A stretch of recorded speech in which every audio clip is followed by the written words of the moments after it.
Acaba duvarın arkasında ne var? Acaba duvarın arkasında ne var? Hello everyone, welcome to our story time.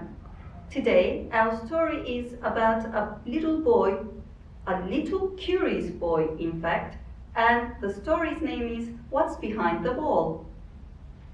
Herkese merhaba, Masal saatimize hoş geldiniz. Bugünkü kitabımızın adı Duvarın Arkasında Ne Var? Küçük, meraklı bir çocuğun duvarın arkasında ne olduğunu merak etmesiyle alakalı. What's behind the wall? Once upon a time, there lived a child. He used to play by the big wall in the garden. Some days, he leaned against the wall and looked through books. He had picnic under the shadow of the wall. And some days, he dug and buried his toys so no one could find them. And some days, he just lied down by the wall and dreamed. He liked dreaming indeed. Bir zamanlar bir çocuk varmış. Bahçedeki yüksek duvarın önünde oyunlar oynarmış. Bazı günler sırtını duvara yaslayıp kitaplara bakarmış. Bazı günler duvarın gölgesinde piknik yaparmış. Kimi zaman duvarın dibine çukurlar kazar, kimsenin bulmasını istemediği değerli eşyalarını saklarmış. Kimi zaman da duvarın önüne uzanır, uzun uzun hayaller kurarmış. O hayal kurmayı çok seven bir çocukmuş. One day, he realized an ant colony climbing up the wall. Ants could easily walk up the wall. They were carrying breadcrumbs and little fruit pieces over the wall. From that moment, he was curious to find out what's behind the wall. He wondered and wondered, what is behind the wall? Günlerden bir gün duvara tırmanan sıra sıra dizilmiş karıncaları izlemeye başlamış. Karıncalar duvarın üzerinde kolaylıkla yürüyebiliyorlarmış. Sırtlarına aldıkları ekmek kırıntılarını, meyve kabuklarını duvarın arkasına bir bir taşıyorlarmış. Çocuk o gün merak etmeye başlamış. Acaba bu duvarın arkasında ne varmış? That day, he made a plan. He carried boxes and empty buckets next to the wall. He thought if you put them on top of each other and climb on them, he could see behind the wall. He was so curious what lies behind the wall. The wall was too high.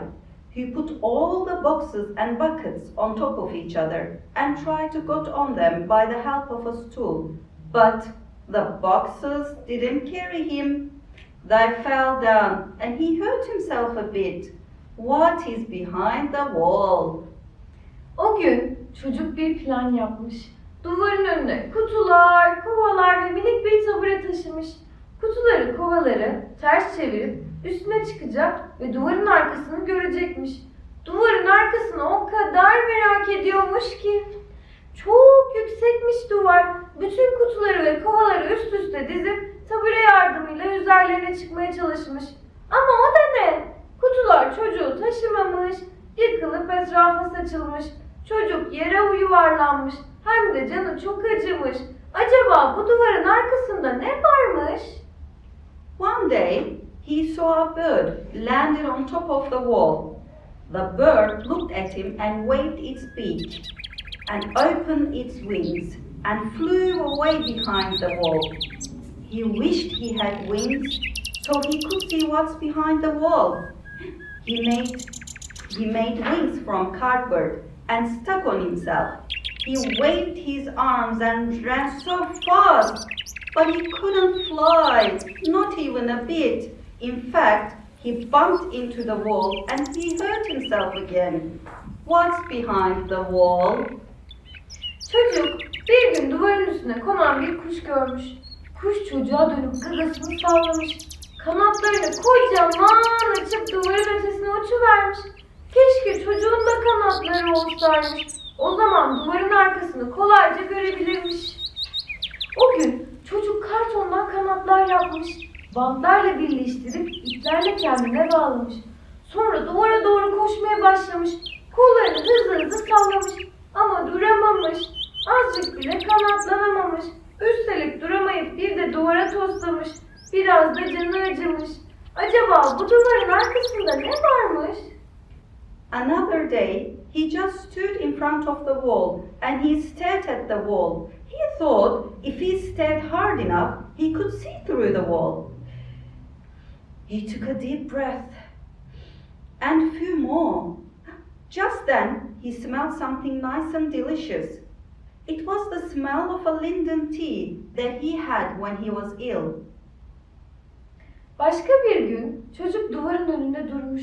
Gözlerini kısıp duvarın arkasını görmeye çalışmış. Dikkatini toplarsa duvarın arkasını görebileceğine inanmış. Derin bir nefes almış. Birkaç kere daha almış. O sırada mis gibi tatlı bir koku gelmiş burnuna. Lezzetli bir koku. Hasta olduğu zamanlarda içtiği ıhlamur kokusu. Tanıdık bir koku. He was wondering what lies behind the wall. So he thought there must be a linden tree behind the wall. How did the linden tree look like? And when did they blossom? He ran to the books and he searched and he looked through the pages and he found it. It was just exact time for linden tree to blossom yellow flowers. He drew a gigantic linden tree on the wall with yellow flowers, of course. Duvarın arkasını merak ediyormuş çocuk. Hem de çok. Demek ıhlamur ağacı varmış orada. Sahi ıhlamur ağaçları hangi mevsim çiçek açarmış? Nasıl görünürlermiş? Çocuk ıhlamur ağacını bulmak için kitaplara koşmuş. Aramış, taramış. Evet işte bu. Bu aylarda sarı sarı çiçek açarmış. Çocuk duvara kocaman bir ıhlamur ağacı çizmiş. One day, again, he stood in front of the wall and stared at it very hard. And he wondered what was under the yellow-flowered linden tree. Just then, he heard frogs breathing. How he didn't notice this sound before. He ran to the books again to find about frogs. Where did frogs live and what they looked like? Yes, he found the information. Frogs live by the pond. They have big round eyes and their cheeks swell when they breathe. So there must be a pond behind the wall. Under the linden tree, he drew a big pond and frogs around it. Başka bir gün çocuk duvarın önünde ayakta durmuş. Gözlerini kısıp duvarın arkasını görmeye çalışmış. Sarı çiçekli ıhlamur ağacının altında acaba daha neler varmış? Belki dikkatini toplarsa görebilirmiş. O sırada duvarın arkasından gelen kurbağa seslerini fark etmiş.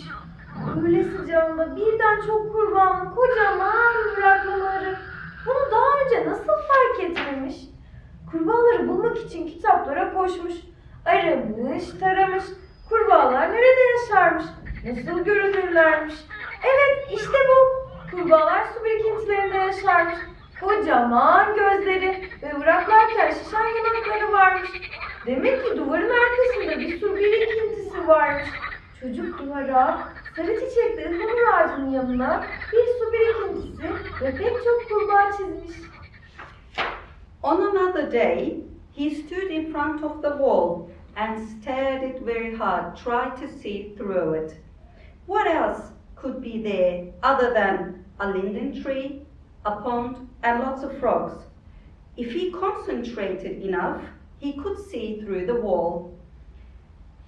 Just then, a wind blew, and he felt something light and white on his nose. He held it between his hands gently. To find out about this flower, he ran to the books again. He searched and searched, and there it was. The flower's name was dandelion. So there must be a dandelion flowers behind the wall. He drew lots of dandelion flowers around the pond next to the tree. Başka bir gün çocuk duvarın önünde ayakta durup gözlerini kısarak duvarın arkasını yine görmeye çalışmış. Sarı çiçekli ıhlamur ağacı, su birikintisi ve kurbağanın etrafında acaba daha neler varmış?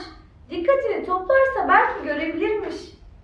Tam o sırada duvarın arkasından rüzgarla uçuşup gelen pamuk gibi beyaz bir tüy çocuğun burnuna konuvermiş.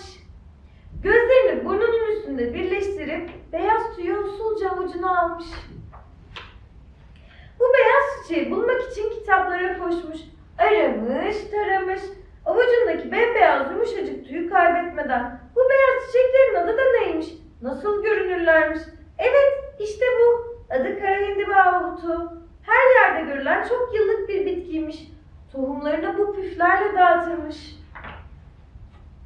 Çocuk duvara sarı çiçekli ıhlamur ağacının yanına su birikintisi ve pek çok kurbağanın etrafına bir sürü püf çiçeği çizmiş. Next day, he woke up to the rainy day.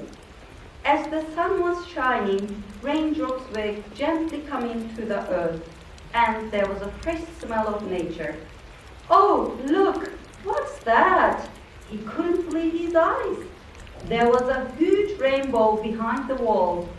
He got his color pencils and ran to the wall and drew a huge rainbow.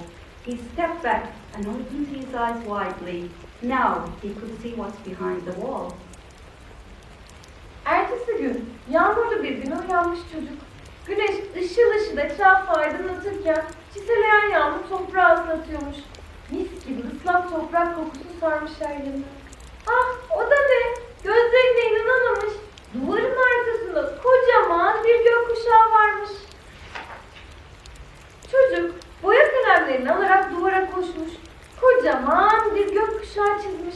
Birkaç adım geri gitmiş. Gözlerini kocaman açmış. İşte şimdi duvarın arkasını görebiliyormuş.